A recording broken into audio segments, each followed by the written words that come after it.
of political developments, I shall only say that definite progress has been made in several respects towards the status which the people desire.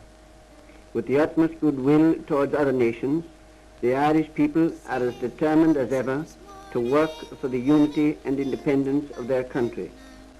They believe that in the attainment of that goal lies their own welfare and the establishment of permanently friendly relations with their neighbors. I must now conclude. I am very glad to have had the opportunity of addressing you, and I wish you individually and your country every blessing and happiness.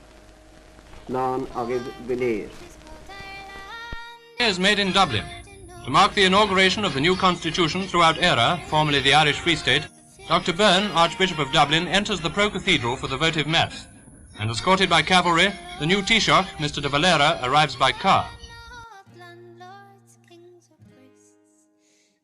From every building waves the tricolour, and after the cathedral service, Mr. de Valera drives to the government buildings, where he poses with Chief Justice Sullivan and Mr. Fahy, chairman of the Dáil. The Constitution is in force.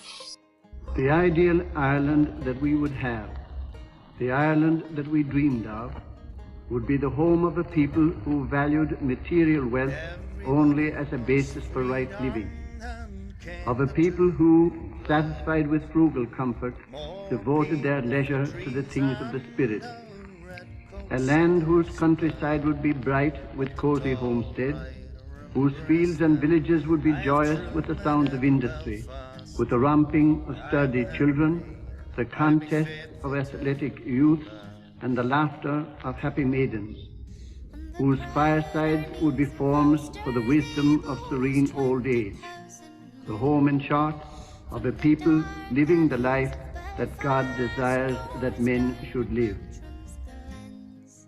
With the tidings that make such an Ireland possible, St. Patrick came to our ancestors 1500 years ago, promising happiness here no less than happiness hereafter.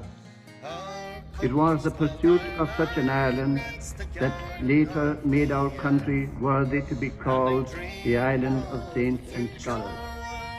It was the idea of such an Ireland, happy, vigorous, spiritual, that fired the imagination of our poets, that made successive generations of patriotic men give their lives to win religious and political liberty, and that will urge men in our own and future generations to die, if need be, so that these liberties may be preserved.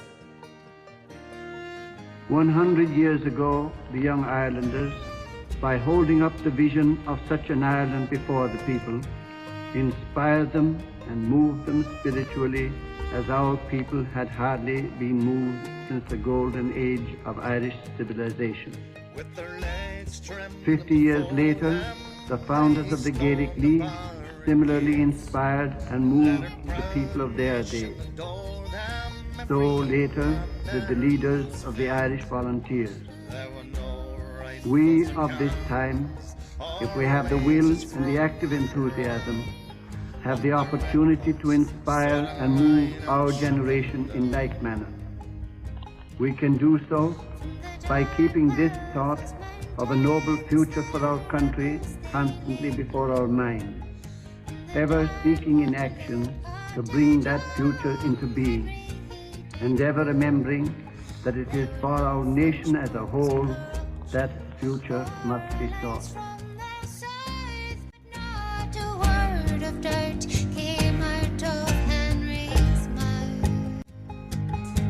So cold, tired and hungry, young Henry made his vows.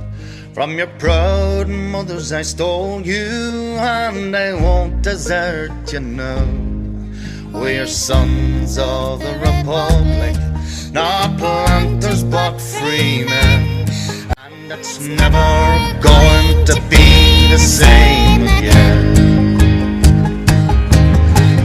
Our country's called Ireland, it's the garden of the earth, and I dreamed of the future where our people know their worth, and our laws are written by reason of life. prophets, kings, or priests. You can have the spice if you come with me.